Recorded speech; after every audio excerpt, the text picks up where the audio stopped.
Y'all miss me? Hey, family.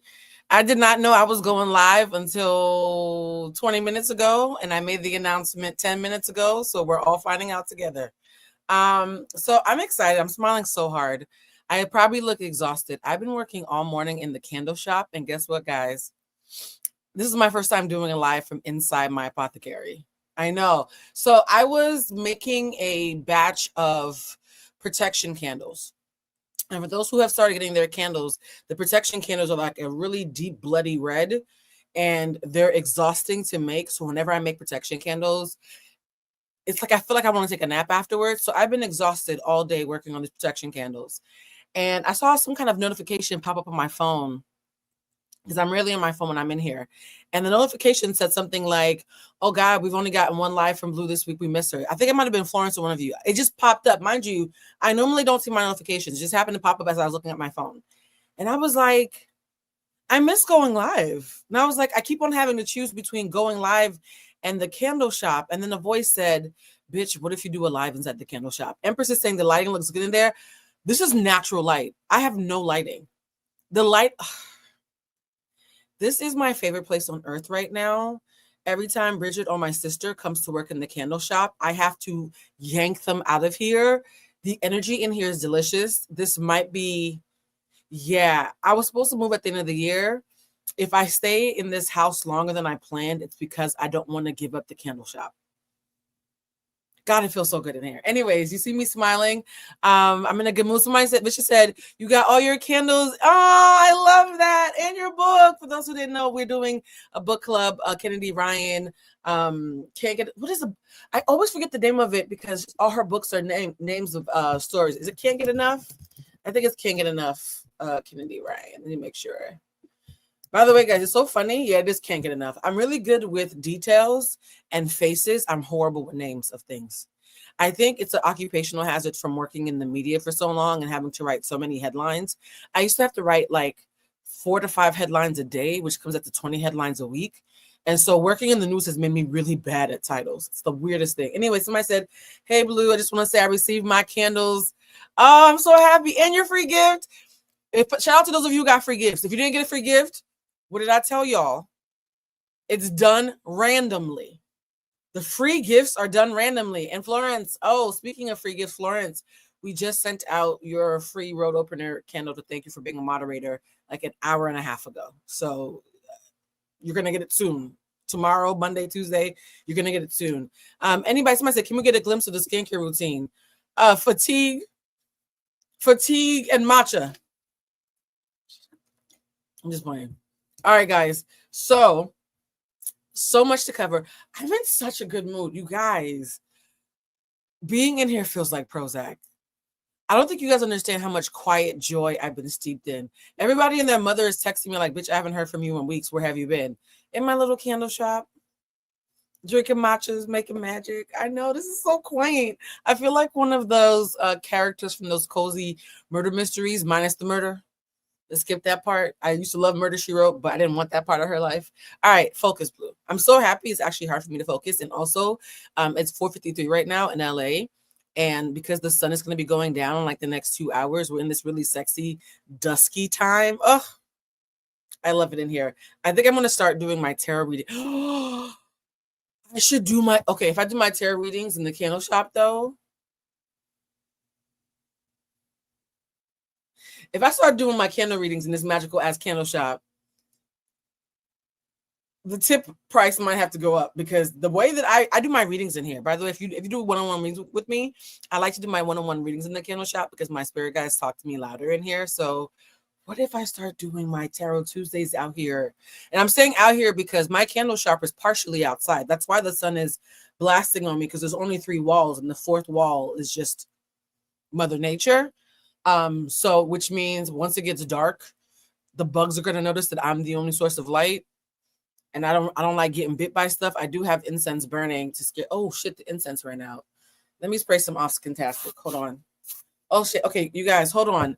The bugs seem like they're getting closer because the incense that I have to scare them off. That's the thing I don't like about nature. I like nature, but I don't like bugs. See, a fly just flew in here. Y'all, it's like a sunroom. Yes. I'm going to put on a video really quick. For those who are here for Love is Blind, we are going to talk about Love is Blind. There are going to be timestamps. The first 15 minutes of any live is my ADHD letting me figure out how I feel. And I feel like you guys have said that you guys are used to it. So this is the intro. There will be a timestamp. But part of the intro that I wanted to talk about today, aside from the fact that my candle shop is the most yummy feeling place on earth right now, is we're doing the great lock-in. Yes, the peppermint oil, you guys, the spray that I'm using does have natural peppermint oil. I try not to use too many chemicals because I'm in a candle shop full of wax and whatnot. So there is a special spray that I use that has peppermint oil on it. I love that we're all on the same page. Anyways, I was just telling my alumni, because whenever I teach my classes, we have alumni meetings after class is over once a month to check in with folks. And we were having a conversation because anybody who takes my class, either this cohort in the fall or my class in January, will be invited to our retreat over the summer. So I'm no longer doing summer classes in 2026. Instead of doing a summer class, I'm going to do a summer alumni retreat. Alumni means you've had to take the class at least once before you're invited to the retreat. So the retreat will not be shared publicly with y'all. Only people who've taken my class will know anything about this retreat. The rest of y'all will have to wait for me to post something on Instagram. So anybody who takes my class in January will be invited. Anybody who takes my class after January, the next class after January won't be till September. Oh, that's the big announcement. I'm only teaching classes 2 seasons of the year moving forward in January and September. That's it. So if you don't do the one in January, you will have to wait 9 months for the next one, because the summer retreat is going to be my new summer offering. So for anybody who's wondering how you took the class, look at the very, very bottom. It says Winter OTS. It says for On Thy Shift. Winter OTS class registration is open, and that is winter26 at eventbrite.com. The one in January, it will be your last opportunity to be on the invite list. After that, you'll have to hear about the retreat, and maybe we'll see you in 2027. I'm being very intentional about giving people months in advance to sign up for anything that I have going on, because I recognize the economy that we're in. So that's my way of being socially responsible. But the alumni meeting that we had last night, which was so fun, so fun. I have like 5 or 6 alumni who are going to be helping me plan the retreat. And during the meeting, we were talking about how this last 3 months of the year, we're going to be joining something called the Great Lock-In. So somebody said, I just got here. Has she gotten started? No, this is still the intro. The intro is about the Great Lock-In, which is an endeavor I'm going to be doing with all of my followers on YouTube and my subscribers on Patreon and people who take my classes. We're all going to be doing the Great Lock-In. The Great Lock-In is about ending 2025 on an intentional high note. Not praying for it, not hoping for it, working for it. So I had a video that I showed during alumni class last night, and Nico, one of the alumni, was like, are you going to put this on YouTube? I want to see this video again. So per request, it's about 5 minutes long, and the perfect 5 minutes is because while this video is playing, I can light some incense and scare off all these mosquitoes who are wondering why my candle shop smells so good, because usually I have incense. So I'm going to play the video so y'all can watch it and then come back, and I want to see who is signing up for the Great Lock-In, because I'm already locked in. My Great Lock-In started a month ago when I relaunched the candle shop. So, and I will tell you, having a sense of purpose and something that you're focused on, that you're really proud of, and you're working towards a long-term goal, it does change your brain chemistry.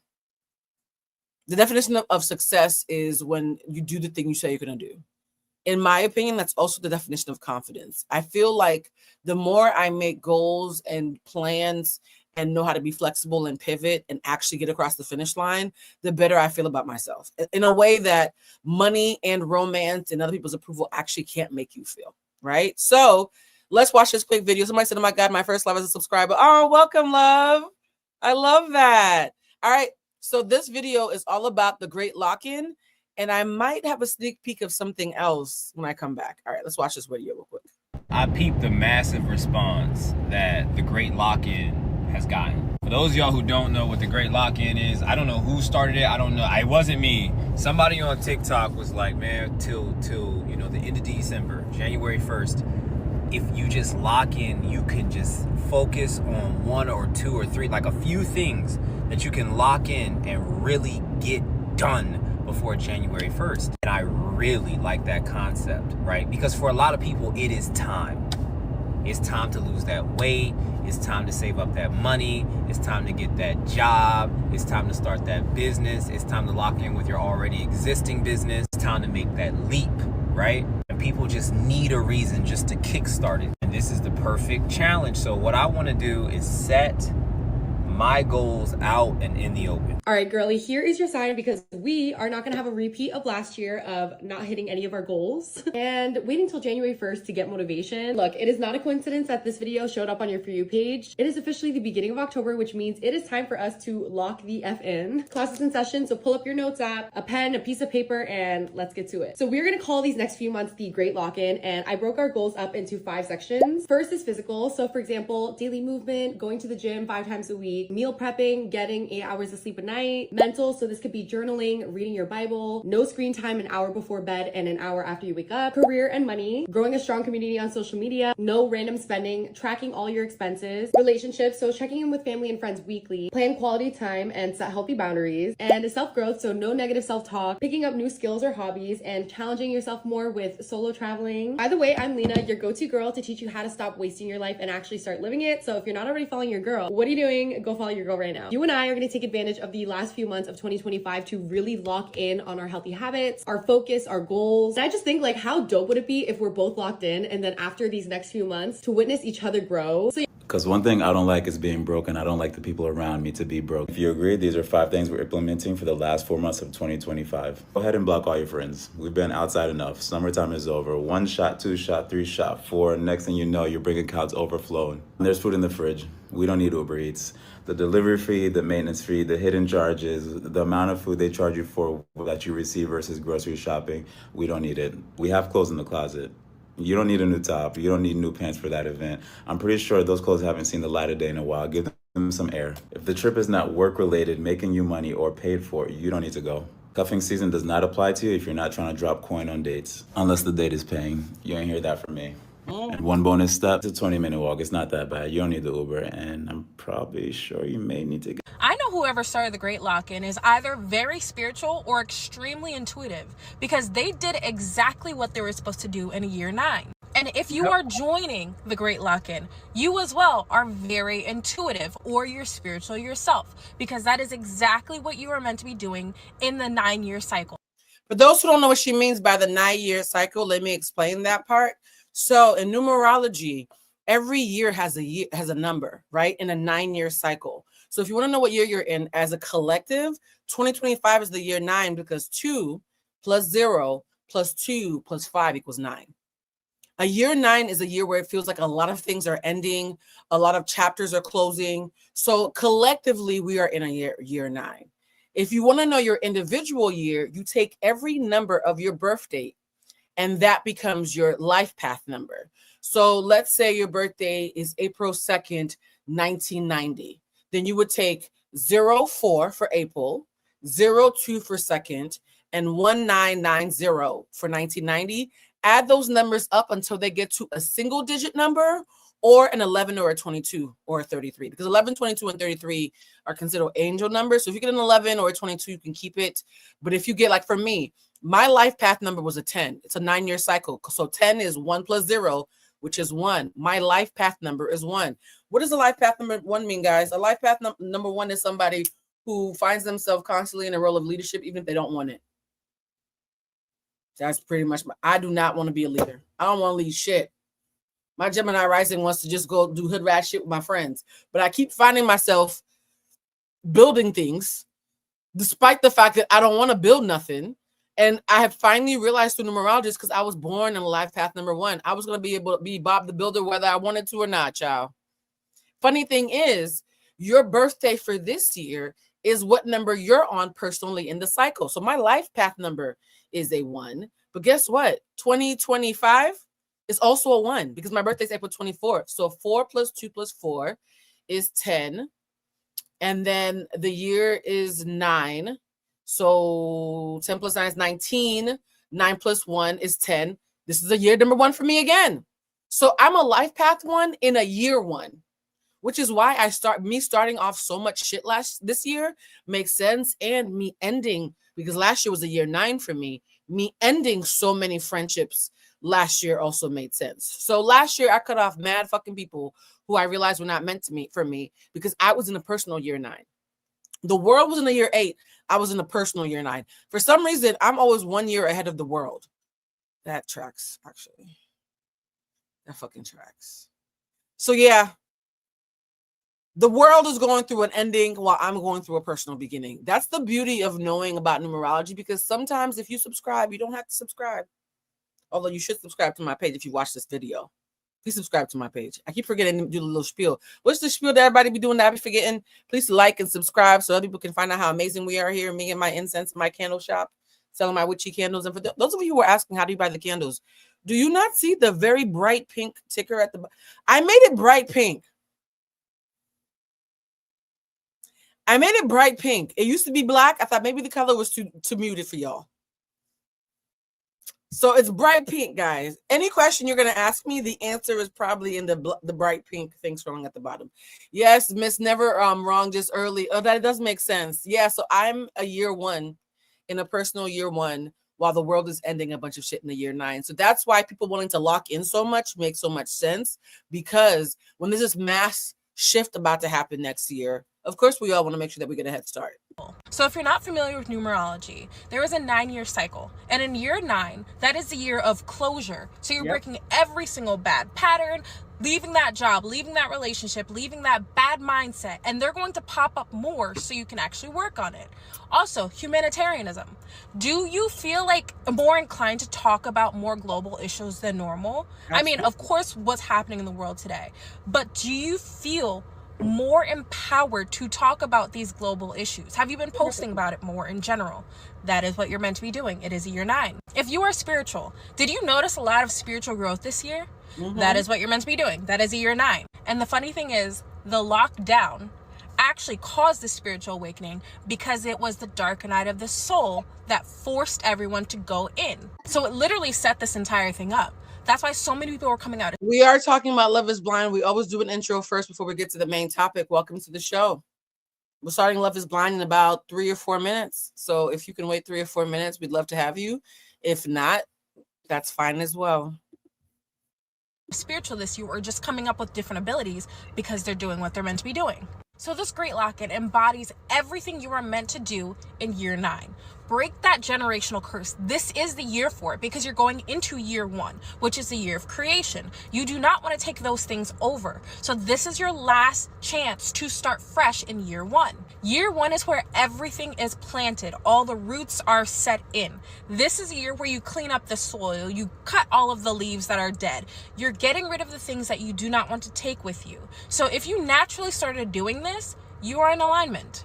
It's funny how people act in alignment without even realizing it. If you are participating in the Great Lock-In of 2025, this is how you're actually going to stay consistent. Number 1, start with small actions that you can consistently show up for. Instead of saying that you're going to go to the gym 5 times a week when that gym has not seen you since last January, we're going to start with 2.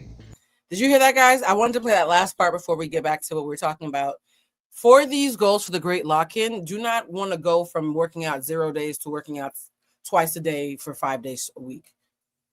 Pace yourself. Pick goals that you know you can build on and that you can sustain, right? Because this is a marathon, not a race. I personally feel like a lot of my Great Lock-In goals professionally, I've been really kicking ass for, but health-wise, I feel like I need better sleep.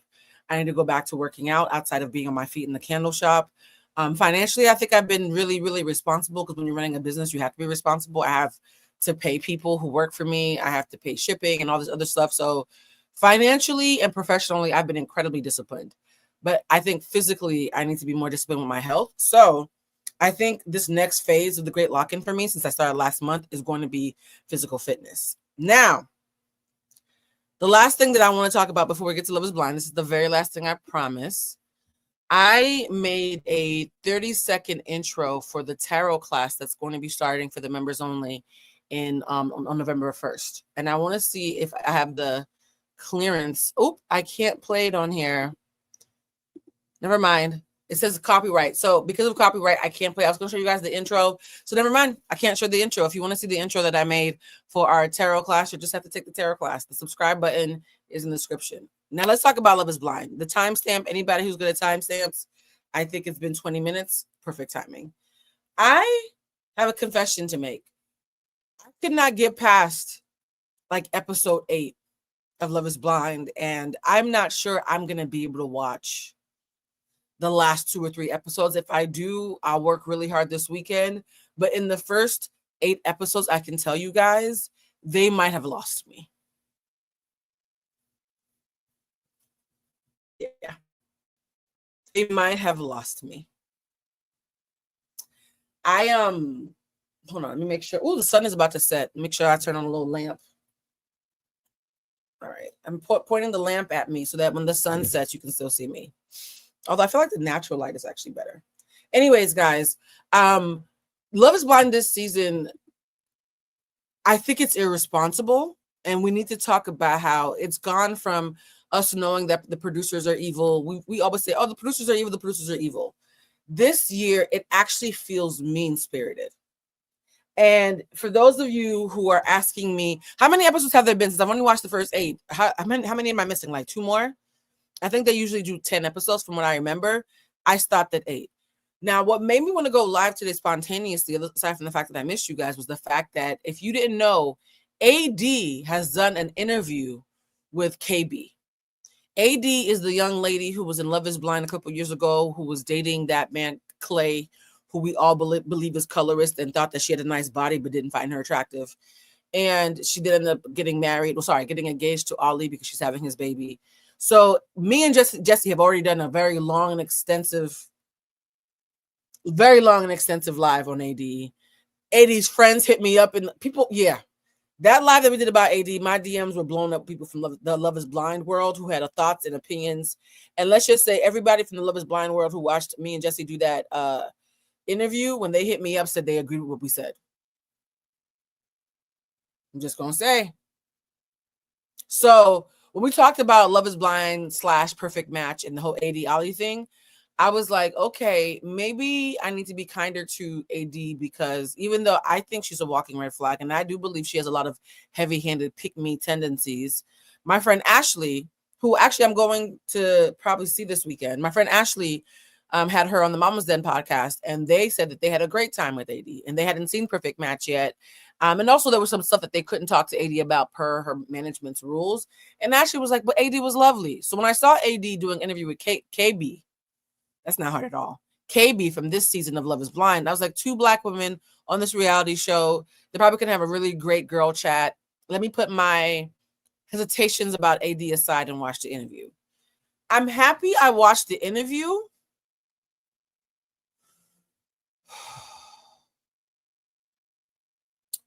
I still think AD's a pick-me. But I'm happy I watched the interview. Okay? The interview just came out a couple of days ago.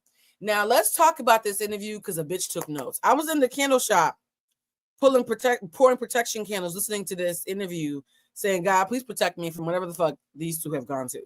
The first thing is, it was very clear that, and how do I say this nicely? It's very ironic that AD was curved and embarrassed on national television for not being the beauty standard. But now that she's been chosen by this tall, light-skinned man with a British accent, she's gone back to kind of feeling kind of smug that she's going to have pretty babies and that she's been chosen by a tall man. Like, it's very... When pick-me's get picked, shit gets very smug.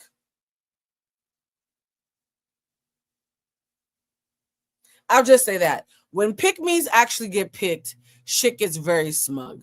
So there was a quiet smugness I kept sniffing in the air that I'm not sure other people would sniff. I'm not sure if I was having a psychic download or it was my intuition or my pattern recognition. I don't know what was picking up on it, but the stench was loud. Okay? And so it felt like AD wanted to be like, girl, why did you fall for this insert ableist term that starts with an R? Why did you fall for this R word when there's all these fine niggas out here? Like mine, who's over there. Say hi, Ollie. Right? Like, it felt very like, girl, is you dumb? And I'm like, AD, you know we saw you. Like, we actually saw your season. You was dumb. Not too much. Not too much, right? Is anybody else clocking that off of her? Because when pick-me's get picked, it is a fascinating thing to watch a low vibrational insecure person actually have their dreams come true because they show their whole ass. It's actually really, really like, I feel like an anthropologist. Somebody said AD has always been smug. Oh, okay. Well, maybe this is just the norm then. So I'm watching this interview and I'm like, yo, AD, you're being a little smug right now, but you usually are a little smug, but not too much on KB, because KB seems like a really sweet girl who is in her Captain Save-A hole and is making mistakes that we've all made. It's just exacerbated because the producers like let her be in the presence of a man who probably should not have passed the psyche eval. In fact, even though I've barely been on the internet, I don't know why my algorithm keeps spilling tea to me on Love is Blind, which is why I'm doing this recap, because I didn't want to fucking do the recap, but the information that I need keeps finding me. One person on social media who claims, allegedly, people are dragging KB across the webs. Yeah, they are. It's wild. Which is so funny because when Black women are stern with Black men, y'all call us names and call us man haters. But then when we're enabling and compassionate, then y'all call us other names. Like, so basically, which one is it? So when I was looking on the internet, somebody who went to high school with Edmund spoke up and said, Edmund has always been someone who seemed like they were lightweight on the spectrum. I'm not speculating. I'm just sharing what's been shared by someone who knew him personally through his formative years. Somebody who knew him as a teenager said he's always been like this, but that he was also a little bit of a fuckboy. Can we discuss the fact that it's completely possible to be on the spectrum and still be a fuckboy? Because I think Icky and several of the men who have wasted my time have been neurodivergent, and they were still fuckboys.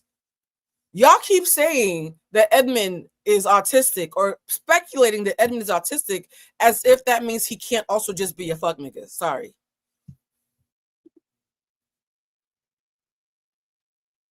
I hate to break it to y'all. A lot of y'all babies' daddies that y'all talk about in group chats got a little autism or something. They still played in your face. So I, as an autistic woman who holds myself accountable within reason based on my high functionality, I believe that Edmund is high functioning enough for us to actually not just blame everything on autism. Can we not do that? And for those who wonder why I take this stance so verbally is because, okay, Bridget has told me to stop telling the story, but I have to tell the story. Bridget, I'm sorry if you see this. My life was forever changed when I got into an argument with a young lady in a wheelchair and found myself biting my tongue and not being as authentic as I usually would be, because subconsciously I felt some sort of pity about her condition and wanted to be gentle with her, until she called me a bitch and ran over my foot. And then I was like, oh, wait, just because you're in a wheelchair doesn't mean you can't be an asshole. You're still a person. I'm going to talk to you like you're a regular fucking person. Forever changed my life. I'm not sure I told that story correctly, but I told it honestly, okay? Having someone in a wheelchair be a bitch to you and run over your foot on purpose and try to fight you is all it takes for you to be like, oh, wait a minute. I'm not being ableist by recognizing that you're a bitch. You just might just be a bitch who has a disability. And so ever since then, somebody said, sorry, but I'm laughing. Okay, Bridget told me not to tell that story. But it's okay, y'all, okay. Thank you, Scott. Thank you, Scott. It's facts, though. I actually think me being run over by that wheelchair actually enabled me to snap out of the pity that many people who are in wheelchairs say that they see in our eyes and be like, but you a regular bitch. And then we had a real argument. And in a weird way, I think she respected me for cussing her the fuck out regularly because she could tell I was holding back on her because of her disability. So that's all to say, I have now recognized that sometimes when we think we're being respectful of differently able, I don't think they like being called differently able. Sometimes when we think we're being respectful of people with disabilities, we're actually operating from a place of pity. And people with disabilities who respect themselves are annoyed by it, because they can tell that we're being delicate with them. And people with disabilities who are manipulative, because you can have a disability and still be manipulative as fuck, they play up that shit.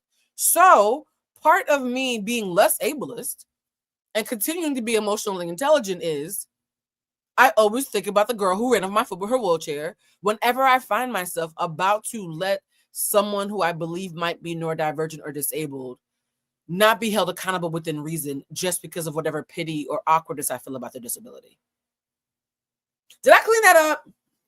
So my friends be telling me not to tell that story, but I feel like it really does. It is very poignant.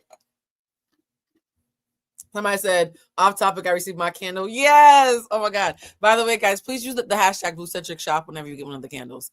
Anyways, that's somebody said I've also learned in experiences. Thank you. That's all to say that a lot of you are talking about Edmund in a way where you recognize that he has red flags, you recognize he's alarming, but the only person that you're holding accountable is KB because you think he's autistic.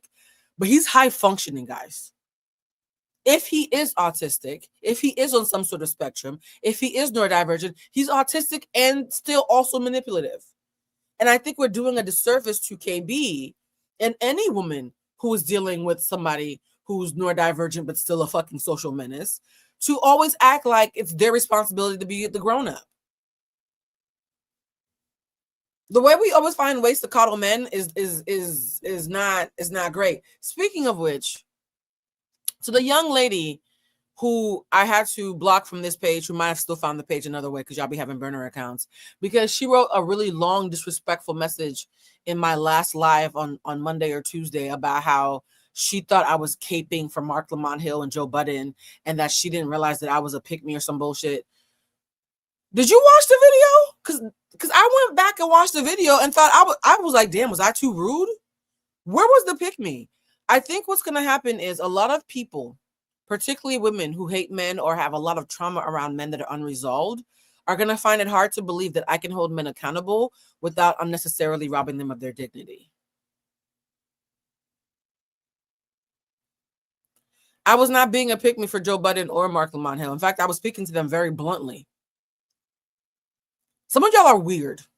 There's some weird shit happening on the internet where if somebody's not hyper radical and always angry, you think that they're less for the cause. Maybe I just healed. Maybe you're operating from a trauma that's valid that doesn't exist for me. So I found that statement really disrespectful because I went back and watched the video objectively. And not only was I not being a pick-me, I was being incredibly blunt, a little harsh, but also fair, right? Somebody said they always wants to pick. They do. They always wants to pick sides. There was not an ounce of pick-me in that. I think when I said black men, I love you enough to call you out on your bullshit, was me saying I love black men. If y'all think oh my God, if y'all think I have to hate black men for us to be cool, unfollow me. That's weird. That was never, I believe in black liberation, which includes men and non-binary people.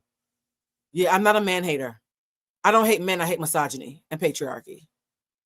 I like men though. I just hate misogyny and the systems of oppression that some men subscribe to. Just like I don't hate white people, I hate white supremacy. If I wasn't clear about that before, then maybe I'm not radical enough for you and you might want to go to like Amanda Seals page or something. Like I don't do that. I don't just go around hating people. I hate systems of oppression. Just wanted to clear that up. And also shout out to Mark Lamont Hill because Mark Lamont Hill DM'd me because like I said, we do follow each other. And he said he loved the video. And I was very pleasantly surprised by that because again, I was a little bit harsh, but he loved the video. And then Joe Budden went and liked the video, which again shocked me because I was a bit harsh. Because Joe Budden knows that I am friends with Jason, but he liked the video and started following me. So in my video, I said that Mark and Joe, regardless of what you think about either of them as people, are very smart men. And so I spoke to them the way I would speak to a smart man who knows I'm with the shits. And apparently they respected it. So shout out to them for being able to hear my pushback and my critiques and actually appreciate it, regardless of what I said that might have ruffled their feathers. I appreciate that. And it actually kind of fucking proves my point. Just saying.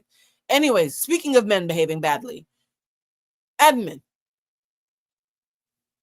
Thank you. I am the opposite of pick me. Edmund, baby, I don't care what you got. You still a fuck boy.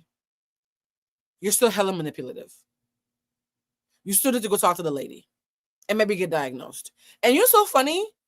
Edmund's mother seems like she might. Let me shut up. For those who want to know who I'm talking about, let me pull up a picture of Edmund and KB because I want to talk about Edmund and KB and more about KB and her AD interview. I watched it or listened to it while I was pouring candles to save you the time, and I'm happy I was listening to protection candles because God protect me from whatever the fuck either one of those young ladies have going on. Hold on for a second. I will say this though. KB was tickled by the fact, AD was tickled by the fact that KB is a stan of hers. So I think the reason why she felt comfortable having her on the show is because this girl's a big fan of hers and was fanning out by her and Ali. It was all very fascinating. All right, let me pull up the picture right now. For those of you who don't watch the show, because some of you say that you don't watch the shows, you just like to see the commentary. This is what we're talking about. Now, objectively speaking, KB is a cute, round the way girl, right? Pretty girl. She's not like a insta baddie. She's a down to earth, cute girl. And Edmund, actually in this picture, despite his snug pants and tucked in shirt, depends on where you're from in America, that might be an ick or it might signal that he's employed. Edmund is an attractive man. Like, objectively speaking, nobody's out of anybody's league. Can we be honest about this? Somebody said that KB is a social worker who desires to be a baddie. I agree. Because she talked in her interview with AD about how she's a meal prep gym girly. And the minute you say you're a meal prep gym girly, I know what you look like in your head. I also know what you look like in real life. That's not shade. That's just me giving responsible commentary. Responsibly speaking, if you showed me these two people in a lineup, I would not think that either was out of the other person's league. I'm saying this because in the interview that AD had with KB, there was this conversation around, like, you know, basically I pull fine men, but I was trying to do something different. Now, as a big girl who pulls fine niggas, I have been with some very attractive men. When I say that, it's because I want the men that I date to know that I'm not going to be a pick-me, ironically. I'm not going to kiss their ass just because they're attractive, because some men think that if they're hyper attractive and you're considered not the status quo, that they could like eat off of your insecurity. So for me, when I say that shit, it's a warning. This time though, it felt more like, I don't want to say a flex, but it felt unnecessary for KB to talk about how attractive the men that she usually dates are, because in my opinion, Edmund is not out of her league. Who said that? AD? No, it was KB. KB said that. AD, I'm going to try to keep my AD commentary too, because it's not about her. So I was like, girl, why are you saying that? The man that you dated wasn't ugly. Somebody said she is out of a book. Okay, the fact that he eats his boogers, yeah, she's out of the league of a man who eats their boogers. I'm just talking about appearance, because here's the thing, guys, and this is the part that I forgot to mention. The reason why I feel comfortable doing this this recap, even though I've only watched the first 8 episodes and not the last couple, is because KB has not watched any of the episodes. So you guys are going to be mentioning things that we saw in the producer's cut that KB herself doesn't know yet. Y'all know I hate this when people are on reality shows and they don't watch their own fucking show, but then want to do interviews. I like high-key hate that. Hold on, let me put the fan on me because the sun is actually setting now, so now there's a bit of a shadow. Hold on. Okay, the light's on me more. It's a little garish though. Hold on. All right, this is the thing about doing this around sunset. It's going to get darker as I go, but it's okay. So anyways, when she made the comment about Edmund, I was like, Edmund's not ugly. He's just... Anyways. Now, she explained, because the question that AD seemed to be asking KB the entire time was, why the fuck did you date this autistic man? That's what I felt she wanted to ask. And here is the answer that I was able to get after listening to the whole 30-40-minute interview. The first thing she said is the producers did not show that they had several dates where they played music like Yebba's Heartache. Have you guys ever heard Yebba's Heartache? That song's incredibly emotional. If I was on my first date with somebody I couldn't see and we listened to Yebba's Heartache and talking about our fucked up childhoods, I might think I was falling in love. So somebody said AD got some nerve. I agree. AD got some nerve. Somebody said, what do you think about her calling him we'll get to that. So why are you doing interviews if you haven't seen what everyone else has? Exactly. You know, even though I love Alandria, I was so annoyed that Alandria was doing interviews without seeing the show. There's so much you're not seeing. Oh, I realized when the light is blue, I have a light that changes color, like the rainbow. And when it's blue, the lighting is better. Maybe I'm going to make the light stop on blue. I'm going to consider that. Anyways, I don't like when people don't watch their own shows. And she actually even said Love is Blind is her favorite reality show. When AD asked her, what's your favorite reality show? She said Love is Blind. So I'm like, why the fuck wouldn't you watch your own season? But whatever. She's currently, as we're speaking, still looking for clothes for the reunion. So maybe because the reunion hasn't come yet, maybe that's why she hasn't watched it, because she wants to live in the moment. But she's talking about how they were listening to Yebba's Heartbreak, and all types of really like somber romantic songs. They were talking about their fucked up childhoods. She had been celibate for 8 months because she was sick of dating fuckboys and men who only cared about sex. And she wanted to be in a relationship that was actually steeped in like real values. And she said she applied for the show in April, forgot all about it, and then was approached by the producers in August. And they had to remind her that she'd even applied for the show. And as somebody who's applied for things in the middle of the night and then forgot about it, and then I got a call from traders talking about, you want to come on the show? That actually does happen. Somebody in the comments of the interview was like, how do you apply for a reality show and forget? I can raise my hand. I've done that. The one time I applied for, it wasn't for traders because traders hadn't come out yet. I applied for The Circle because I was like, we're in the pandemic. We're stuck in the house. If I'm stuck in the house, I might as well do a reality show of me doing the same thing. So I applied for The Circle at like 2 a.m. one night, forgot about it. And then 2 months later, the producers of Traders texted me and invited me to come on that show. And I was like, nah, I don't want to be on a show where people have to lie. So I actually believe when she says that she applied in April and forgot what they were talking about in August. And by the time you apply to a show like that and forget about it, and the producer like reaches out to you directly, they've already decided that they want you on the show. So she goes on the show, she said, and she was not attracted to anybody's voice because usually a man with a sexy voice will get you. She was like, none of these men had sexy voices, so I wasn't attracted to any of the voices. But then when she had her date with Edmund and they were listening to that music and talking about the childhood, I will give her credit. She admits her mother did social work. She does social work, and she's in this Captain Save-A-Ho phase of her life where when Edmund said he didn't have a family, like really have a family, her first thought was, well, I have a family. My mother can love on everybody. I'll bring you home. My family will make you feel like you're part of the family. And can I admit, guys, I once dated an orphan. That's a strong word, but it's accurate. Damn. Is that an offensive thing to call somebody? That nigga was an orphan, though. But I feel like that's such a wild thing to say. Yes, I love Yebba's Heartbreak, too. The right Negro playing that song to me, talking about hopes and fears, might have got me as well. The minute she said Yebba's Heartbreak, I immediately understood how Edmund was able to chip away. So, yeah, like, so somebody said that's the word it is. Okay. Look, accuracy is not what I was asking. As an autistic person, I'm always accurate. I was asking if it was fucked up because I can't always read that. But I dated an orphan one time, and I remember that in our relationship, when I brought him home for Christmas, my mom and him, like, they bonded over the fact that my mom's had lost my grandmother when she was only 16. He and my mom actually bonded over being orphans. And then my mom invited him to come on a family vacation with us. So when she was like, yeah, my mother's really loving. She'll be your mother if you don't have a mother. And she'll love you if you need somebody to love you. And I'll love you too. My family will welcome you with open arms. I immediately was like, oh, shit. Like, I know this feeling. I know this. But mind you, I was 24. When I did that shit, I was 24. KB, you, even though black don't crack, you look older than 24. You look a good 32. How old is she? I hope I'm not being rude. If I had to guess, she looks 32 to me. So you just feel a bit older than who I would think would be doing that. Not judging, just speculating. So I immediately understood the mindset that she was in the minute she said that. Is, oh, she's 27. Okay, well, she has an older spirit. Damn. Look, man, black people can be 12 or 100. So I'm not good at guessing ages. I'm sorry. She acts like she's 32, but she's 20. Somebody said, well, wait, now y'all guessing? Okay, she's 29 now. Okay, thank you. 29. Got it. Oh, I wasn't that far. 29 and 32, that's pretty close.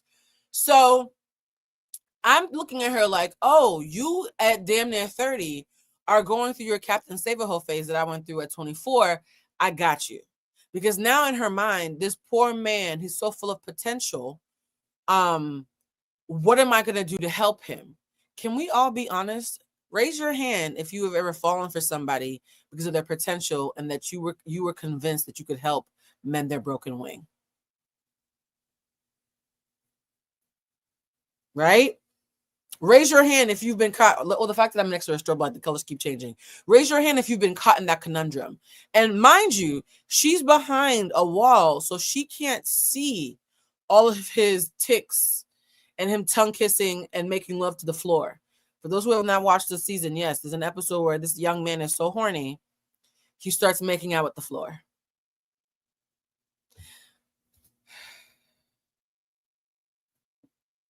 I know when Jessica be talking about like fuck Chris Colleen, the producer, y'all laugh. I do believe Jess is right. Any young man, somebody said raise both hands and feet. Thank you. Look, everybody raising their hands and feet. Everybody's raising their hands. Thank you. Not too much on KB because even though I think what KB put up with was wild, way more than I at this age would put up with. I do understand how she got there. And when you're on TV, it makes you freeze because you don't want to make any sudden moves that are going to embarrass people on national television. There's probably certain levels of rejection she would have been more open to initiating earlier with him that she didn't want to do because she knew millions were going to be watching the show. So I'm trying to show her some grace. Somebody said, yep, a booger eater and a floor kisser, y'all. Y'all, if y'all keep on posting this shit, I'm going to have to leave because I'm telling you, I do not want to do this recap.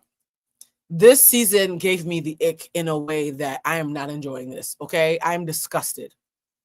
Oh, we're also going to talk about Annie and Nick, the alcoholic, anxious lady who was dating who I believe to be a homosexual man.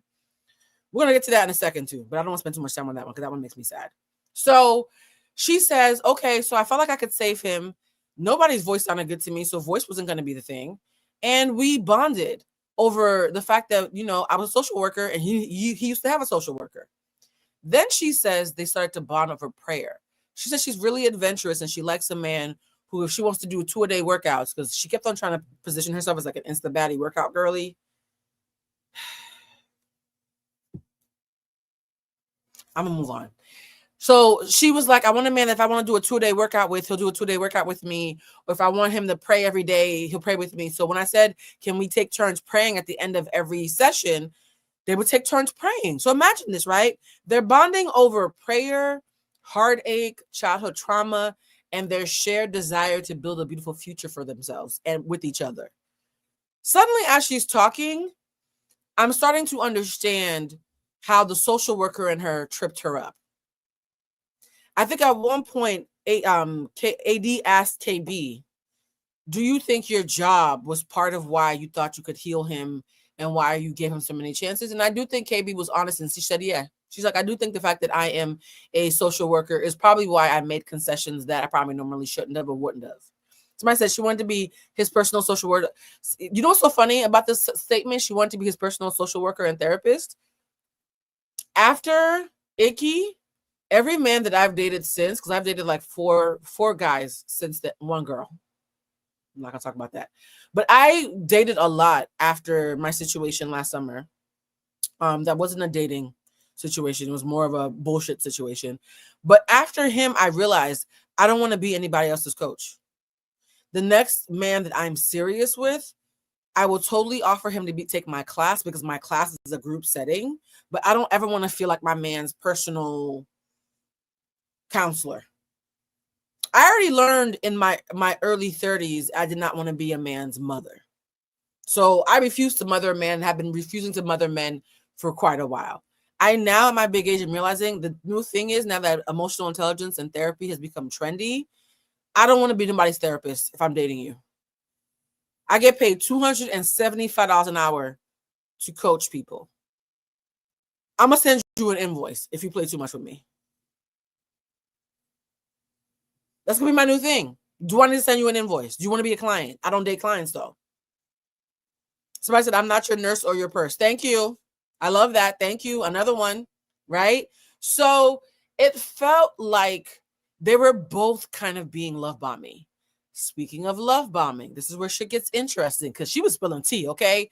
The fact that she loves AD so much and her spilling as much tea as she could without the producers getting mad at her. Because you could tell there was a certain point where her and AD could not talk anymore because they both know how producers will sue your ass if you ruin the surprises and there's a reunion coming up.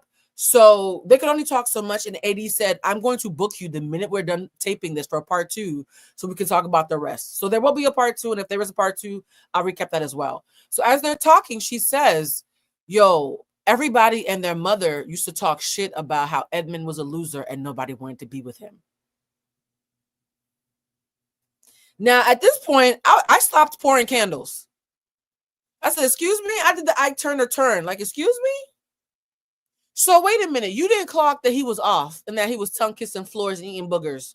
But every other bitch in the fucking villa or wherever y'all were staying at knew something was wrong with him and you didn't. She was like, nah, I didn't mind. I didn't like him because that was my man. And once I decided he was my man, that's my man. That reminds me of the old Cosby Show skit where Vanessa comes with something Dabney, and Cliff finds Vanessa's boyfriend eating his food or something, and she's like, "Who who is this? And she was like, that's my man. That's mine. That's my man. I'm gonna stick beside him. So it felt like KB said, once I pick somebody, I get stuck on one person. Again, I can relate to that. When I like one person, I don't see nobody else. Somebody said, Florence said, I beg your pardon. Yes, Florence. They were all talking about something's wrong with that nigga. We don't want to date him. And KB was like, well, fuck, more for me. She said, though, one day a girl came in and said, I think this motherfucker is love bombing me. And she got quiet and she was like, and they were like, well, who is it? She was like, I don't even want to say who it is. I don't think anybody else in here even wants him.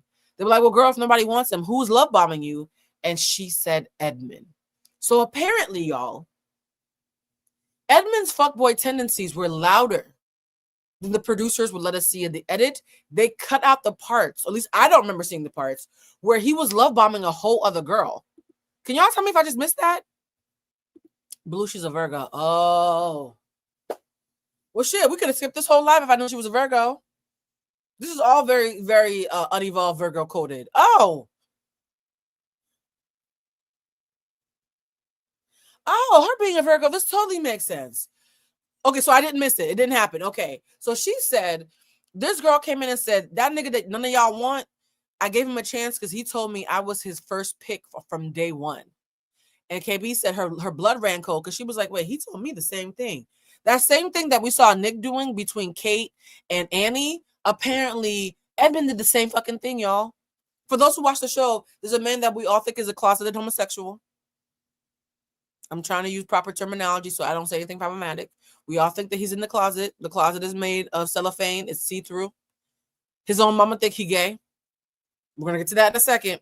But she was like, yeah, the girl was like upset. And I was like, wait a minute. Edmund has been telling a whole other girl that she's his number one.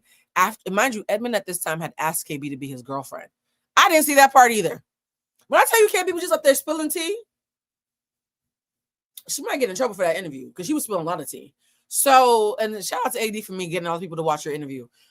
She was like, no. So the next time I saw him, I cussed him out. So apparently they had a big old drag out fight in the goddamn pods about the fact that he had been love bombing another girl. And he pulled the same, no, I just want to be loved. I don't want to be rejected. I just want to be loved. I just want to be loved. Y'all know how Edmund talks, right? Somebody said size quick.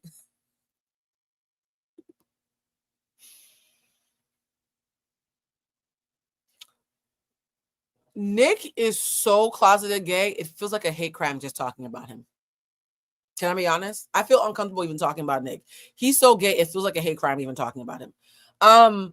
So she was like, we got into an argument that was so loud and so raucous that like they turned off our mics. Y'all, KB cussed this man out so much before they even got engaged and met that the producers were like, enough, and turned both of their mics off. Why didn't we see that? Y'all are still talking about Nick. We're getting to Nick in a second. Not crop top Nick, not too much, guys. This is the LGBTQ plus friendly environment, but I agree. It is a lavender. I mean, Netflix produces AD's podcast, so if anything, she said she wasn't what they wanted. Oh, that's true. That's very true. That's very true. And so, by the way, I think she's singing the intro because the intro sounds like somebody who thinks they can sing, who wants us to think one day I'm gonna surprise the audience by telling them that it's me singing. We can tell. AD, we can tell that you're singing. If that's not you singing, then that's your cousin. That's not a singer. Anyways, I'm not being shady, just ADHD.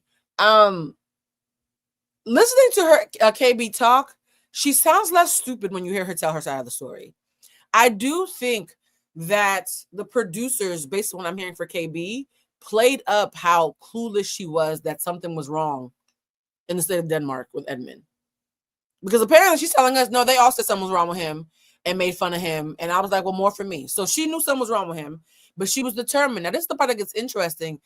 AD said, how did you think he looked? How did you need him to look? And that's when KB's like, well, I'm used to fine men. I was ready for anything, even if he was short. AD was like, wait, you would have dated him if he was short? And she was like, yeah. AD was like, no, girl, you could not have dated him if he was short. You better not date. I'm like, AD, you're the same girl who played victim because you were victimized. I'll be fair. You're the same person who was living off of our sympathy for the fact that we knew that Clay didn't want you because he thought you were ugly and dark-skinned. but you're now making fun of someone who was willing to give short men a try. Like, what part of read the room? Maybe I shouldn't do these lives in the candle shop because I feel like I'm too honest in here. I feel like I would have been a lot more diplomatic if I did this in my old room, in my guest room. Anyways, AD, the same AD with the leave outs, is telling this woman who's on a healing journey, no, I don't like the fact that you were willing to give a short black man a chance. I was like, girl, you real shallow for somebody who was being called ugly passive aggressively for a whole first season. Mind you, I'm a plus size girl who does not date men who I believe are ugly. So I'm shallow despite not being the society's conventional norm. However, if I was in a show where a fat phobic man made a laughingstock of me for a year, I do believe I'd be a lot more intentional about talking about future seasons. You see what I'm saying?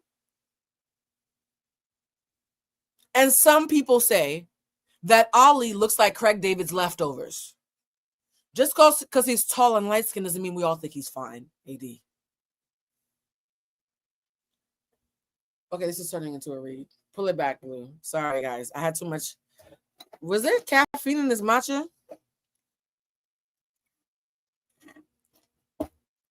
The fact that you having a baby with Craig David's leftovers.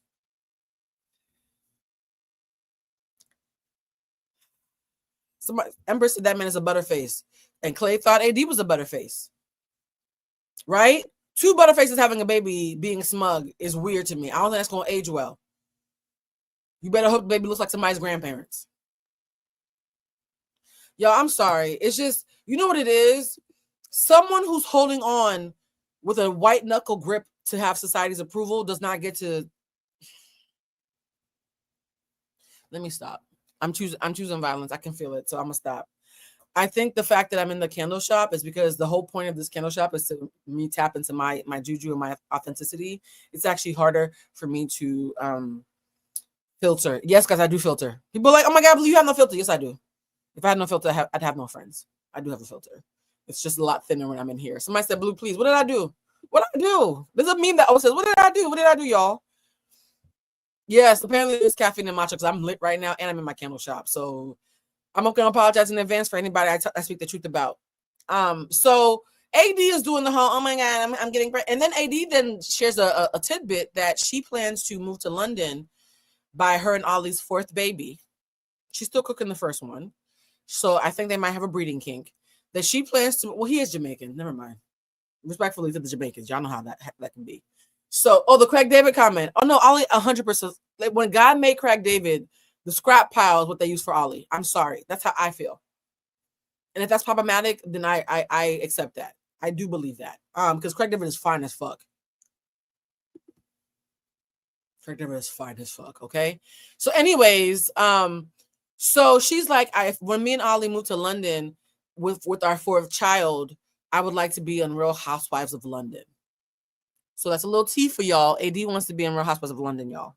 So she and KB, shout out to me for getting these acronyms straight because that's confusing. So they're talking some more about Edmund, and at one point, I realized KB came on the show during a healing journey. So part of her putting up with Edmund's bullshit is when you're on a healing journey and you've been outside fucking and sucking and acting a fool and being petty and to the window, to the wall, and you decide to live righteous, before you find your balance, you go to the other extreme of being enabling. That happens to a lot of people who are healing. They go from being a hot mess outside to being super enabling and righteous until they find that sweet spot in the middle called regular life. And so because of that, I do think that's why Edmund was able to get off on her so much. Also, she wasn't fucking. She was backed up. I'm going to be honest. In my story about me and Nikki, because this, I'm going to be, I was not going to say this, but Edmund reminds me of if Icky was less high functioning. So there are some things about KB and Edmund's relationship that did remind me of me and Icky, but in a sexier, more high functioning way. So in the same way that when I was caught vulnerable, I put up with way more than I normally would, I'm starting to think that's what happened with KB. Because I was also celibate. Celibate Blue, who's vulnerable, makes dumb decisions. Never doing that again. Okay, so I do believe, knock on wood, that this was a season for KB. Some of you in here, let me look at some of the comments. Some people in here are saying they agree. Somebody said, I like that Speak Freely Fridays.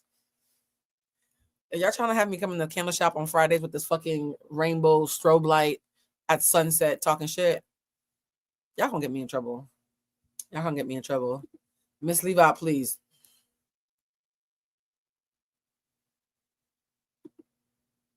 Yeah, when your ancestors or your therapist tell you, girl, what is you doing? On the other side of healing is not this bullshit. I think, but here's the thing about Edmund, though. Edmund climbed into a drawer. Post eating boogers and tongue kissing the floor, he climbed into a drawer. And KB, you could tell, just disassociated. It was like, oh, there you go. Just that's my man climbing into a drawer. Now, again, the episodes that I've seen, they're still together, they're arguing. So the episodes I've seen, I think up until episode 7 or 8, they're arguing. From the way that KB is talking, and y'all can tell me if this is already aired, I just haven't watched it, I feel like the breakup happens and it's not a spoiler that they're gonna break up. Somebody said, Empress, Empress, you didn't watch it? Oh yeah. He was eating boogers, climbing into kitchen drawers, and tongue kissing the floor. It was all bad. And here's the thing. Edmund's mother seems like whatever he got, she had it first.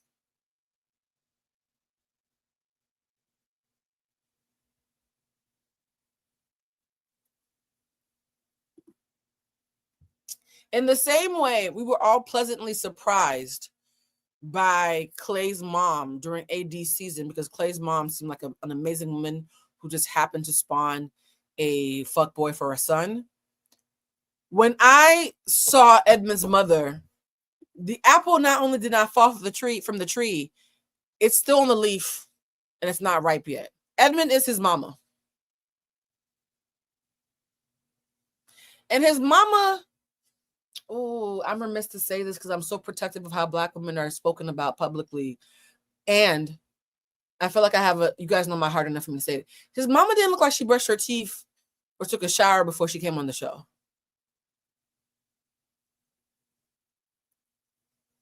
It was like,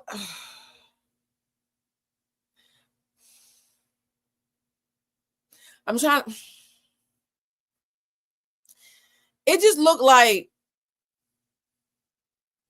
she had just come out of a facility for something and like caught a bus from the halfway house to come check on him. Like, it felt very much like,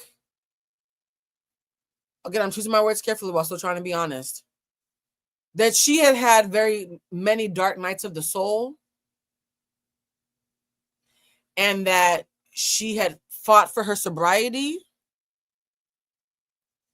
and that her children are very patient with her, but one of them is touched just like her. And that Edmund might be her. What, y'all? What? Y'all, I'm working so hard. Am I not succeeding? Am I not succeeding? Y'all, I'm working so hard. Okay, she did abuse drugs. Thank you. I knew I wasn't making it up, okay? She seemed like she had climbed her way out of something and didn't have a chance to shower after the climb before coming on the show. Somebody said, Blue, is this behind the wall? No, it's not, baby. It's just me in my studio keeping it a stack. And so, and I'm saying that delicately because I'm not judging her. I'm just acknowledging that seeing her and how she showed up to be on national television completely made me understand Edmund. I think the producers were as irresponsible for having her on as they were for having him on. Everybody need a hug and a bath and maybe some Ritalin. And so, and KB wearing a fresh 2-piece athleisure set in her aspiring baddie best with her little booty out, looking like she wearing something from the Kim Kardashian collection with her fresh little blowout, was doing her best to like not. At one point, Edmund's mother said, yo, when to Edmund, because KB went outside to do something, she was like, when me and your aunt saw KB, we were like, hell nah, he can't be with her. We don't like it. We don't like her Instagram page. But now that I've met her, she cool. And I was like, she's a travel nurse. She's a counselor. What the fuck does she have on her page? Your son that looks like he can count a potato. Oop, sorry. I said that out loud. Fuck. Apologies, y'all. You got some nerve. And so her talking shit about KB the minute she left was weird to me.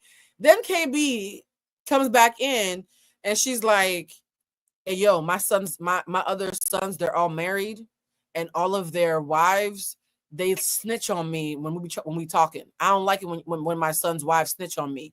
You wouldn't snitch on me, right? And KB was like, nah, whatever's between us is between us. We ain't got to tell Edmund. Edmund is standing right there. They're saying it as if somebody said blue reset. Oh, sorry.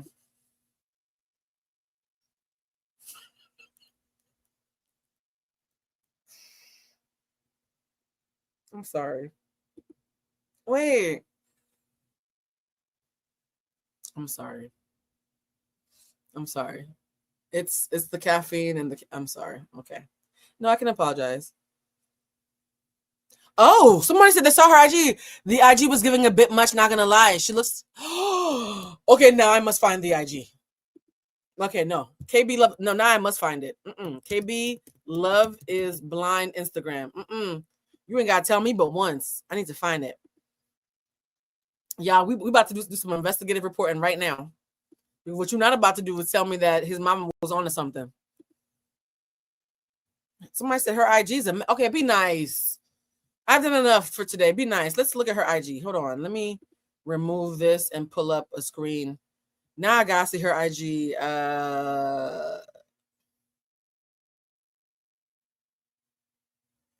Wait, why won't it let me?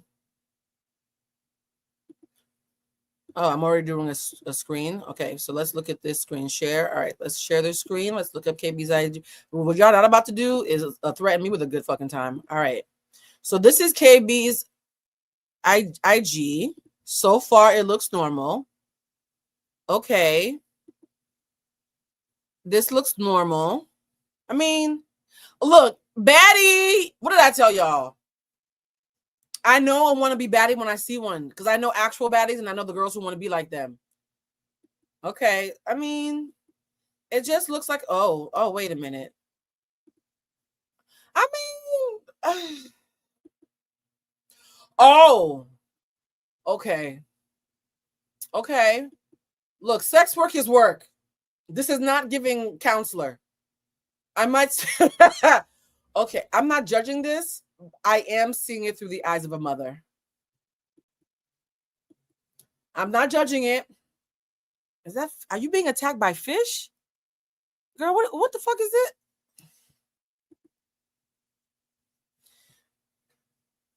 Okay, okay, let me say this. Number one, to Edmund's mom, if you've been through rehab and you've gone through a dark night of the soul, you should not be judgmental.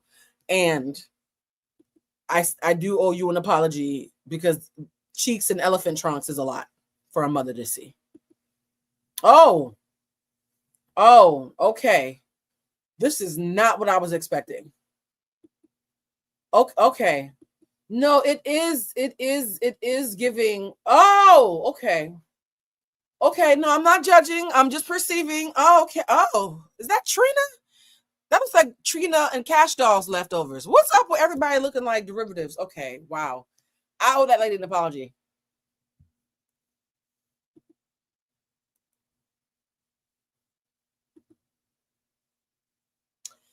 She's out of his league. I still think facially they're similar. I'm going down that hill. I think facially they're similar. I think swag-wise she is out of his league. This is a bit much. Somebody said, look at the caption. What the caption said? Let me see. It's not a thirst trap. I just look like this 2 days till my birthday. Oh. August 29th. She a Virgo? She one of them naked Virgos. That's fine. Okay,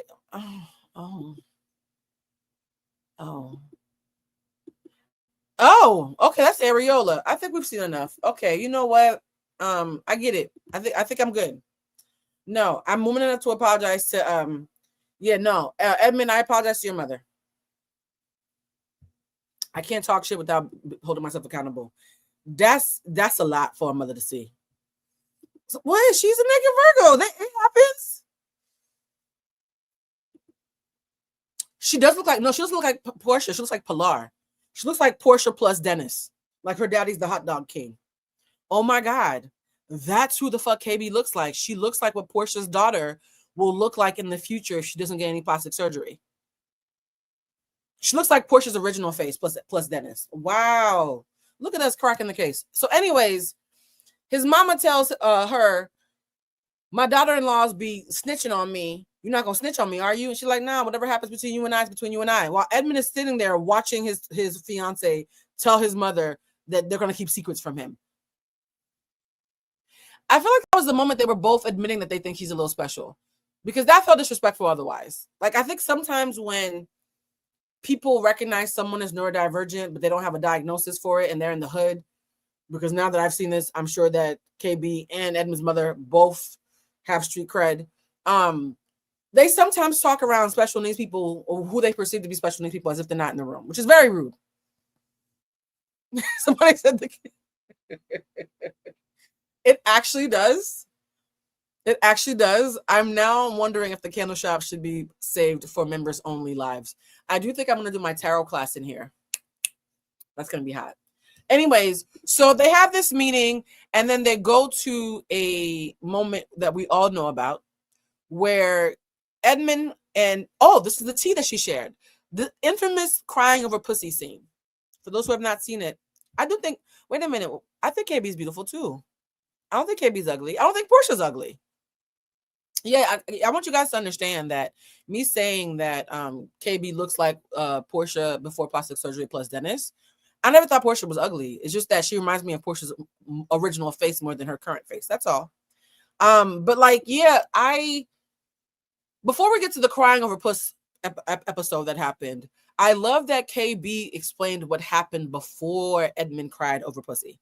For those who don't know what I'm talking about, there's a scene that's gone viral. It's the moment where I knew the show was irresponsible, where KB tells Edmund for the 50th time that they're not going to have sex, and he starts to cry. He starts to sob, actually.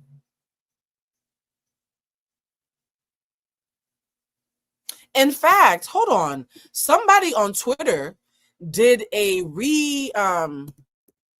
dramatic what do they call it? Reenactment of Edmund and KB and what happened when he found out that they weren't going to have sex. Let me see if I saved it in my bookmarks. If I saved it, I'm going to play it for you guys. Let me see.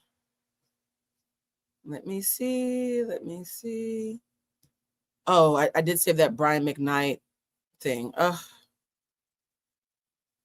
I can't play this scene because it's copyright. Let me see if it's on my main page. You guys, there's so many things that I want to share with y'all that I can't because of copyright restrictions. Hold on. By the way, while I'm looking for this video, rest in peace to D'Angelo. I've been so fucked up about the D'Angelo passing thing. When a beautiful soul dies, it hurts hard. I know y'all like to lie about people and act like everybody was a good person when they die, but when an actual good person passes away, yeah, it affects me. It affects me hard. I found the video, guys. This is a reenactment that somebody made about a nice guy on a date. That is a thinly veiled reenactment of what happened between KB and Edmund when KB would not give Edmund sex. But here's the tea that KB spilled on AD's podcast. What she said was that they had a dare about if the other couples were going to have sex or not. Yeah, but yes, I love that you guys wrote this. Rest in peace. Rest in paradise, D'Angelo.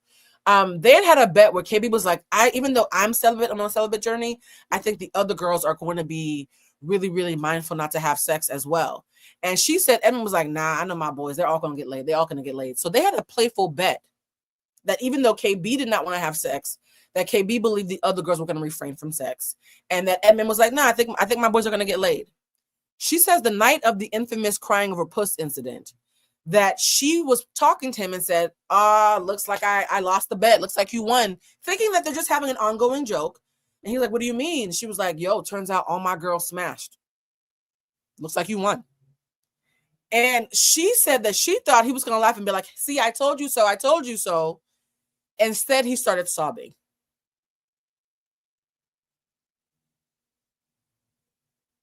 if I have a playful bet with my man about if our friends are going to consummate their relationships when they meet or not, I'm not thinking that me playfully telling him he won is going to turn into one of the most disturbing meltdowns in Love is Blind history.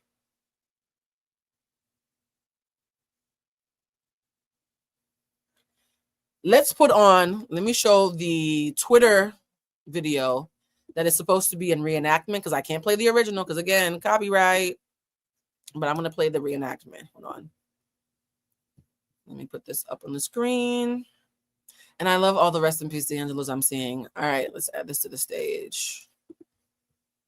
Pretty girl like you experiencing bad. It's kind of hard out here dating because, you know, the girls, they don't really want to go out for a guy like me. You know, usually go for like a Pookie or a Ray Ray or a rapper or a streamer or like an athlete or something like that. So thanks so much for, like, you know, coming out to eat with me. No, your profile seemed really nice. I'm excited. It's a good time.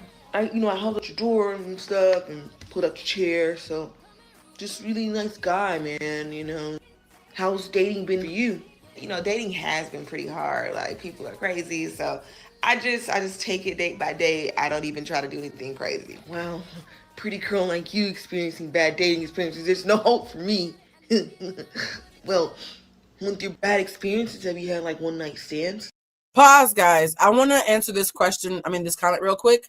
Funny enough, the opposite happened during AB and KD's interview. For those who are coming on here late, AD from Love is Blind Clay season, who got played around with and messed around with, and we called her Mrs. Leave Out and all types of stuff, and found out that she was picking Misha, and her and Ashley attacked Jesse on their podcast. That AD had an interview with KB from the current disturbing season 9 of Love is Blind USA. And in the interview, KB actually says, yo, I actually thought that producers were going to coerce me and that the show was scripted. And I was stunned that there was no script and that I was left to my own devices. And then AD said, yeah, nobody believes me when I tell them that it's not scripted. So the funny thing is, they actually said in the interview that there was no coercion as far as the producers with Love is Blind, that the producers might make suggestions. All producers, by the way, producing means you have to make a suggestion. So a producer making a suggestion is actually what producing is. So that's not coercion. But she said that KB said that she was stunned by how much the producers did not interject with her experience. The producers actually interject more with the edit. So I did want to clarify that statement, that based on both AD and KB, the producers actually interject when it comes to the edit, but the actual show itself, they kind of leave you to your own devices. In fact, I think part of them getting sued is the fact that they really leave people to their own devices and barely take care of them and keep them safe, right?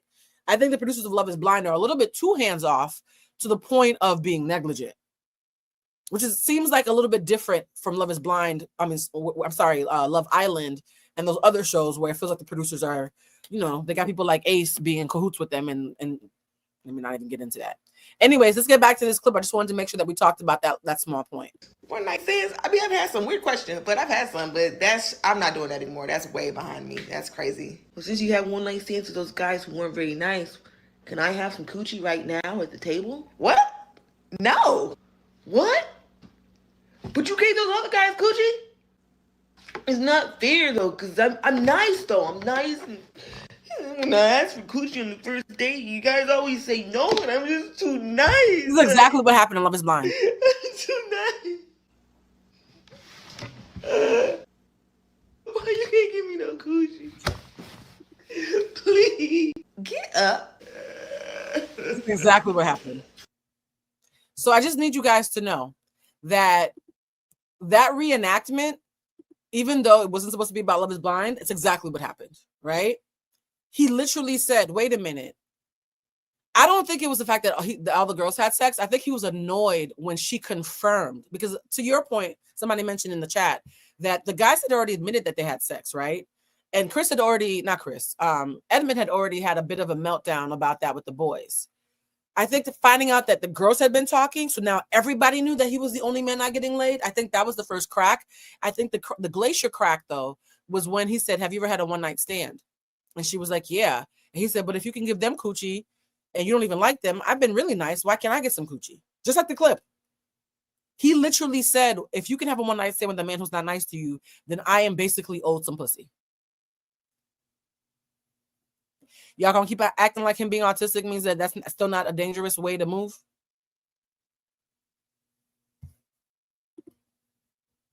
Thank you, End in the Age. I hate that it's so accurate too. This man literally had a meltdown and started sobbing because he felt it was unfair that she had given away sex to other people who did not work as hard as him.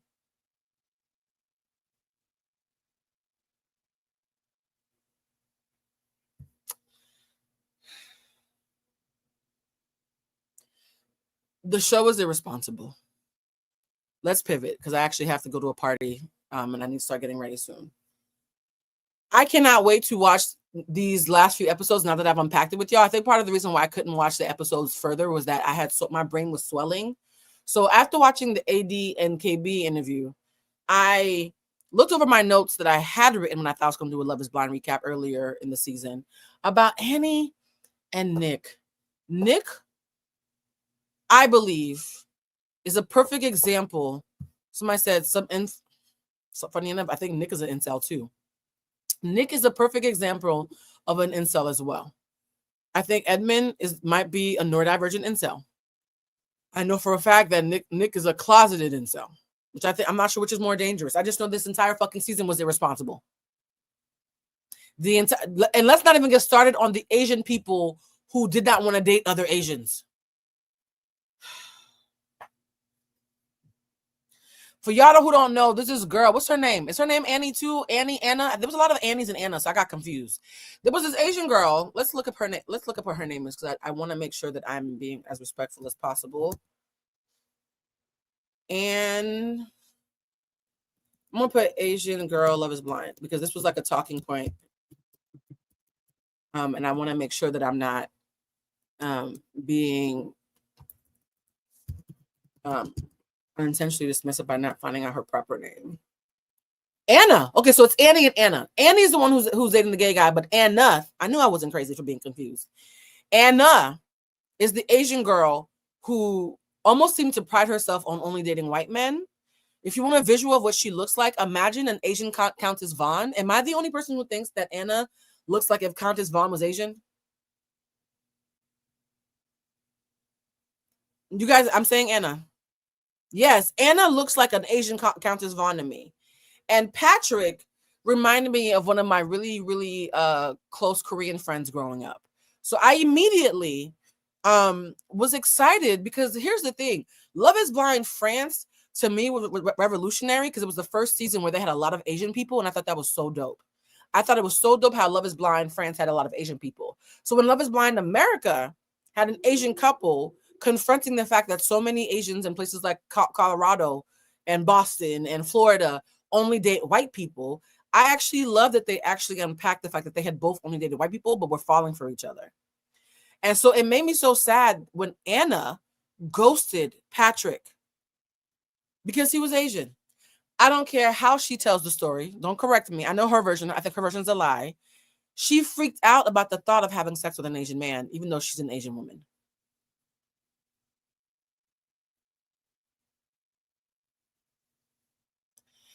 My entire life, I have grown up hearing Asian girls talk about how they hate yellow fever and they hate being fetishized, particularly by white men, Jewish men in particular. We all know about the rich Jewish man who has the hot Asian wife. I've heard so many Asian women complain about being fetishized. I was not prepared to watch a season of an Asian woman be disappointed that she wasn't fetishized.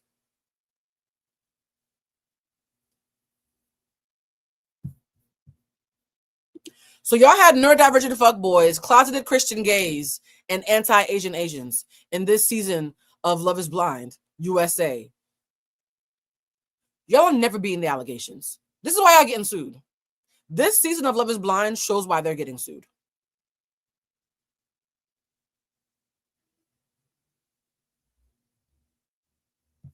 Somebody said she was freaked out. Yeah. She was freaked out. She was freaked. She even said, I wanted to friend zone you, but we have such great chemistry. This feels weird. No, that's called dating. And the minute she realized, oh my God, I'm dating an Asian man, she freaked out and left the entire fucking show. And then when she met him, she gaslit him into saying, well, you never loved me because after I ghosted you, you started dating somebody else. He was like, yeah, when you left me, I had to date other people. She's like, no, if you really cared about me, you would have died without me and just like died alone. So the fact that you dated a white girl right after me because I dumped you and ghosted you after you told me you were falling in love with me means that you never loved me to begin with. I was like, girl, what now? How is 2 + 6 7? What math is this? Anna, nobody fell for that. And Patrick, I feel so bad for you because you fell for the white girl who ghosted him because she didn't think he was a hot Asian. There was this white girl. I forgot her name. I'm gonna look it up, and I'm saying white girl because that was her whole fucking. This is the thing that's so interesting. Even though Love is Blind, this season they all made race their personality. There was a one girl who made being a white girl who doesn't mind dating ethnic people. She made it her entire personality. In fact, there's a quote that she wrote. Let me see if I can find the quote because I had actually started writing recap notes before I gave up. Love is Blind. Let me actually look at my. It says here, Anton and Allie, triggers, Annie and Nick, a lavender marriage that was waiting to happen. KB, let me see, Love is Blind. I want to make sure I get, here it goes. Oh my God, I did write notes. Sparkle. Okay, so here are my notes, guys. Before I go, I want to read my notes. I feel like the version of me that didn't know this season sucked was sincerely invested in having great notes before my spirit left my body. And I was like, I actually can't do this. The first thing I wrote is Sparkle Megan is rich and won't let us forget it. She claims she's 33, but is she sure she's not 45? Okay, that's rude. Maybe I should read these notes in my head before I read them out loud. Sparkle Megan does look mature. Then it says, Jordan is a male Katie Lang with a kid. Shout out to anybody who knows who Katie Lang is. Look it up. Look up Katie Lang. Look up Jordan. Every time Anton calls Allie baby, I fast forward the episode. This is giving me the ick. True. Edmund is a lot. Oh my God. Why is he tongue kissing the floor? Somebody get him off the floor. What the hell does he do? Okay, at this point, I think I was just live tweeting as I was freaking out. So I must have written this as he was making out with the floor. So Flora said my notes are wild. Look, okay, I'm just reading my notes. The next thing I wrote was KB pronounced Calabria. Don't be racist, Blue. Say Calabria. Oh, see, this is me talking to myself in the future. Was acting like Edmund's social worker from Jump. They both seem to censor their trauma a lot in this edit. Oh my God, why is Annie so horny? Oh, Annie's the horny one who ended up with the gay fiance. Oop, awkward. And why does everybody keep hinting at their ethnicity?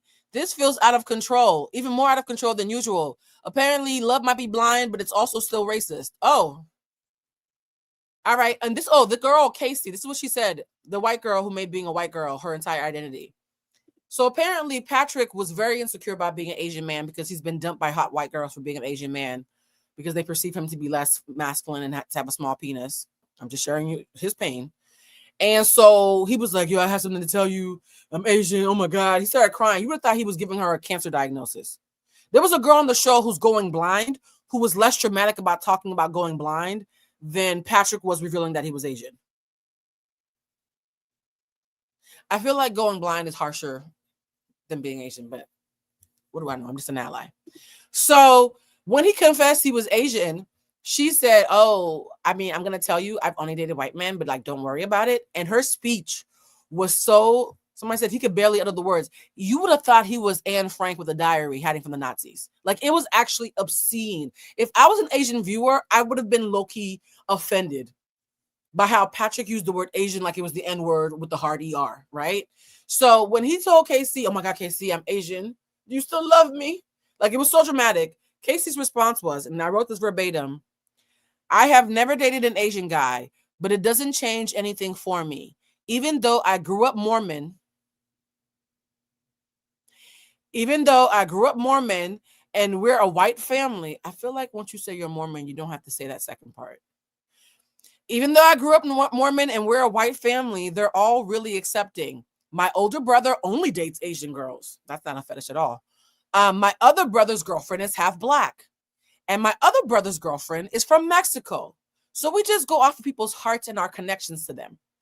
They would love to see me with an Asian guy. I feel like the word hot was implied there. Am I the only one who thought the word hot was implied when she said Asian guy?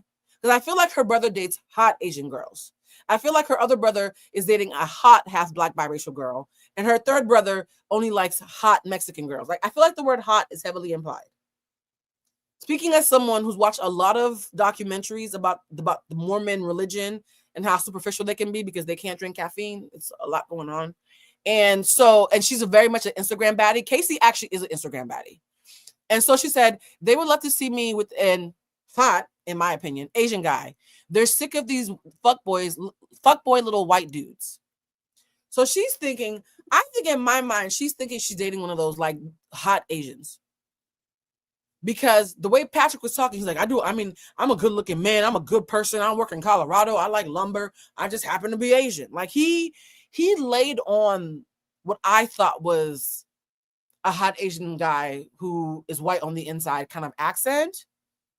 Somebody said, yes, Mormons do. Can we be honest? As somebody who's been around a lot of Mormons and seen a lot of Mormon reality TV and actually seen fact-based documentaries about Mormons, a lot of them are very bleach blonde, very Stepford wife, very much, So yes, I think she was made to believe that he was K-pop Asian. And so I don't know a nice way to say what I was about to say, so I'm not going to say it.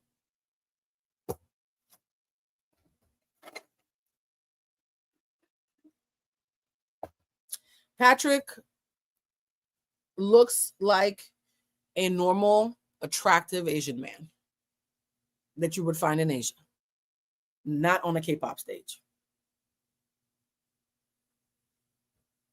She wanted exotic Asian. She got regular Asian. That's what I was trying to say. We all know that when someone says, I don't date white men, but I would date Brad Pitt or Channing Tatum, that has nothing to do with you liking white men. You just know that they're fine. Can we all admit that there's a certain level of fine in every race that even people who wouldn't date that race would date? I had a white friend one time said, I think, Aaron Pierre is really attractive. Okay, girl. He looks like Mufasa. Like that. You still wouldn't date Tyrone, right? Can we all admit that?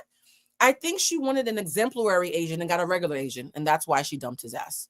I was just about to say Idris Elba. The amount of white women who love Idris Elba who don't like black men, you wanting our best does not mean that you want us.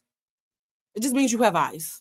So Casey found out that he looked like a regular Asian man. He was not ugly. He just looked like a regular Asian man, like a good husband.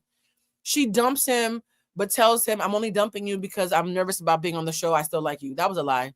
So he gets ghosted, and then Annie lies to him, and Annie sees him at the party. Because, they always have a party where the couples that were chosen and the people who were rejects all have a big old happy hour so they can fight and make good content for like the 7th episode.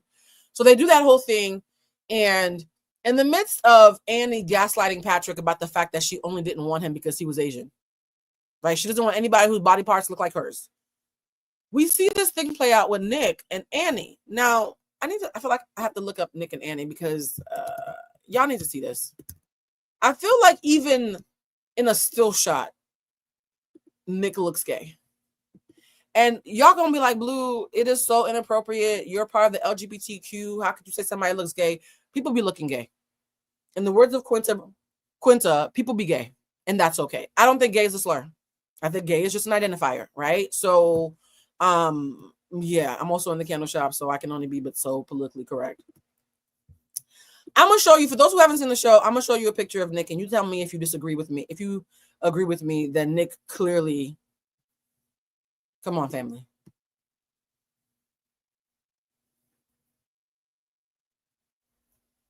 This is not a video. It's just a picture. This is not a video. It's just a picture, and you can literally hear the "how you doing" through the screen.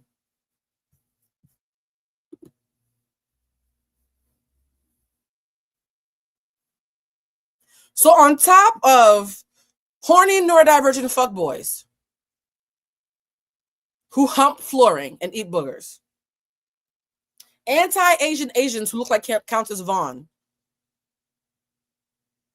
who will not date other Asian people. And now we got be who you are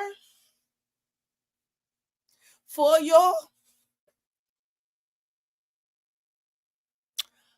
I don't think I have seen a man who looks this much like his authentic self without speaking in a while.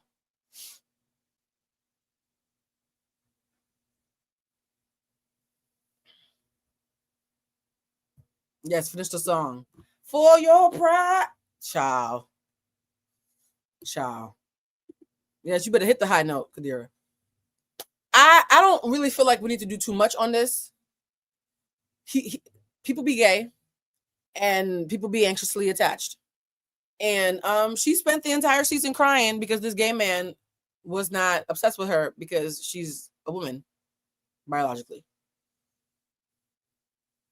And then when he broke up with her and she said, why are you breaking up with me? Aside from the fact that she had like, yes, he's a MAGA gay. They call that a log cabin Republican.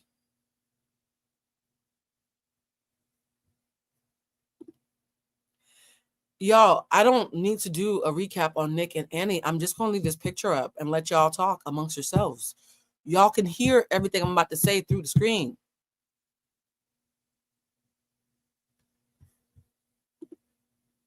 Yeah. And then he broke up with her. He had sex with her and he love bombed her.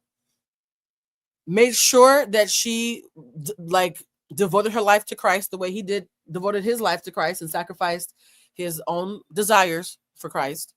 And then after having her body and realized that he didn't want fish, isn't that what the boys call it when they're being disparaging? He dumped her. Like, y'all, I can't actually talk about these two because they're exhausting. Just know this is the most straight I've ever seen him look, and this is the most sober I've ever seen her look.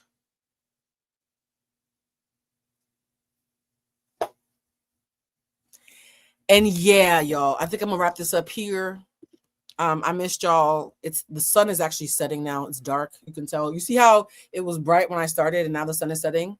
So the sun is setting, so I do have to close up the candle shop because the candles I have actually cooled down. I just made a huge batch of protection candles and good juju candles. And actually, maybe that's why I'm in such a good mood. I didn't even think about that. Protection and good juju. That explains why I'm in such a good mood. I am now about to take a shower and look like a person and head off to this party. Can't say too much about the party because it's supposed to be something that's not known about yet. Choosing my words carefully. Anyways, I'm going to have a good night. I'm so happy we talked. I can't wait to watch this back and read the chat. And yeah, love is blind. I'm going to do my best. Somebody said gay men get women pregnant every day. Yeah, I completely agree. Somebody said it's nearly 2:27 a.m. in London. I love when y'all do this. Oh my God. Y'all, I have so many cool things planned. I want to do a live the day after Thanksgiving and the day after Christmas. I want to do some post-holiday lives. And I'm going to be doing a live on New Year's Day. I'm doing a big old tarot top of the year reading for New Year's Day. So for those, but there will be a premium because it's New Year's Day. So I'm going to be doing readings to cover the first 6 months of the year. I think those are not going to be $5. Respectfully, save up your money now. But yeah, I have all these holiday plans for you guys because I love the community that we're building, and the holidays are the hardest psychological time for a lot of people. So I will do my best to check in a lot now that we're entering the holiday season. I adore y'all. I hope this was fun. If I do watch the end of, I'm probably gonna, now that I've talked about it, now I have to finish watching it. Damn it! Now that I've done this live, I feel like I have to watch the rest of the season. I just tricked myself. All right. Anyways, I gotta go. Love y'all. I'm gonna save this live, obviously. And I'm probably gonna be, Bridget's coming back into town on Tuesday. She has some stuff to do in LA. She's gonna be helping me in the shop next week again. So I'm probably gonna go live again either over this weekend or on Monday. Because Tuesday and Wednesday, I'm gonna be working really hard. So probably this weekend or Monday. Actually, no, I'm going to a thing with Estelle tomorrow. So either Sunday or Monday, I'm gonna go live. But before I go live, I want to watch that movie. What's that movie called? The one with Tiana Taylor and Leonardo DiCaprio. I think the last time I go live, it's gonna be watching that movie. because I want to do a review of that movie since so many of you requested it after I did my him review. All right, now I'm going to go for real. Love y'all. Bye, family.